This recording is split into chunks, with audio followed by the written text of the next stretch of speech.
जीवन हमें एक मौका देता है, इसलिए जब भी सही कॉलेज चुनने का समय आए तो सिर्फ मंगलायतन यूनिवर्सिटी आपके बेहतरीन भविष्य और सर्वांगीण विकास के लिए।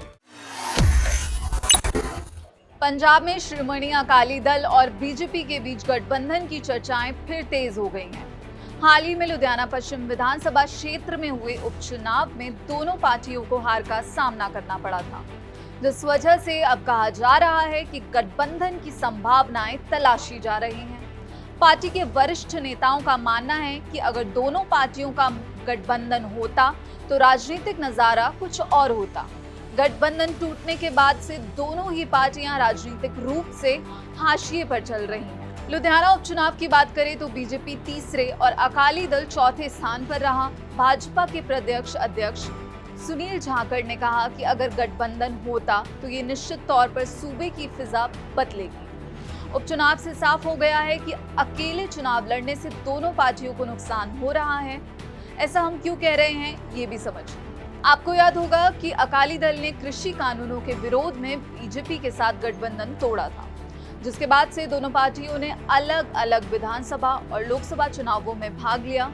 1966 में पंजाब के पुनर्गठन के बाद से शिरोमणि अकाली दल ने राज्य में 8 बार सरकार बनाई, लेकिन गठबंधन टूटने के बाद 2022 के विधानसभा चुनाव में पार्टी केवल 3 सीटें ही जीत पाई। वहीं 2024 की बात करें तो लोकसभा चुनाव में उसमें उसका एक ही सांसद चुना गया और बीजेपी को विधानसभा में 2 सीटें मिली, लेकिन लोकसभा चुनाव में उसका सुपड़ा साफ हो गया। उधर पंजाब में 2022 से 2025 तक 6 उपचुनाव हुए, इनमें से 4 सीटों पर अकाली दल ने चुनाव नहीं लड़ा। जालंधर पश्चिम और लुधियाना पश्चिम में शिरोमणि अकाली दल ने अपने प्रत्याशी तो खड़े किए, लेकिन हार का सामना करना पड़ा।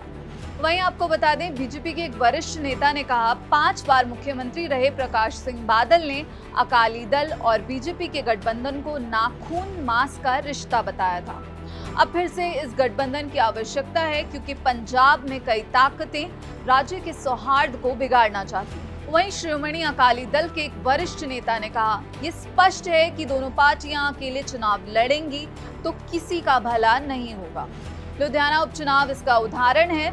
उपचुनाव में दोनों पार्टियों को कुल मिलाकर 28,526 वोट मिले, वो भी तब जब मतदाताओं को यह बात पता थी कि ना अकाली दल जीतेगा और ना भाजपा।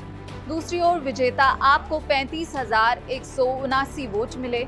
ऐसे में यदि हमारा गठबंधन होता तो जीतने की संभावना 100% होती।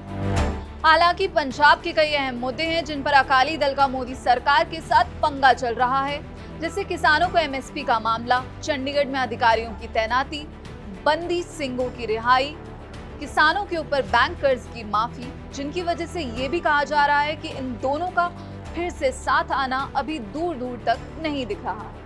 अब देखना यह है कि दोनों पार्टियां अपने मतभेदों को भुलाकर फिर एक साथ आएंगी या फिर आगे भी अलग अलग ही चुनाव लड़ती रहेंगी। इस पर आपकी क्या राय है, हमें कमेंट बॉक्स में जरूर बताइए और ऐसी ही खबरों और देश और दुनिया की खबरों के लिए जुड़े रहिए दैनिक जागरण के साथ।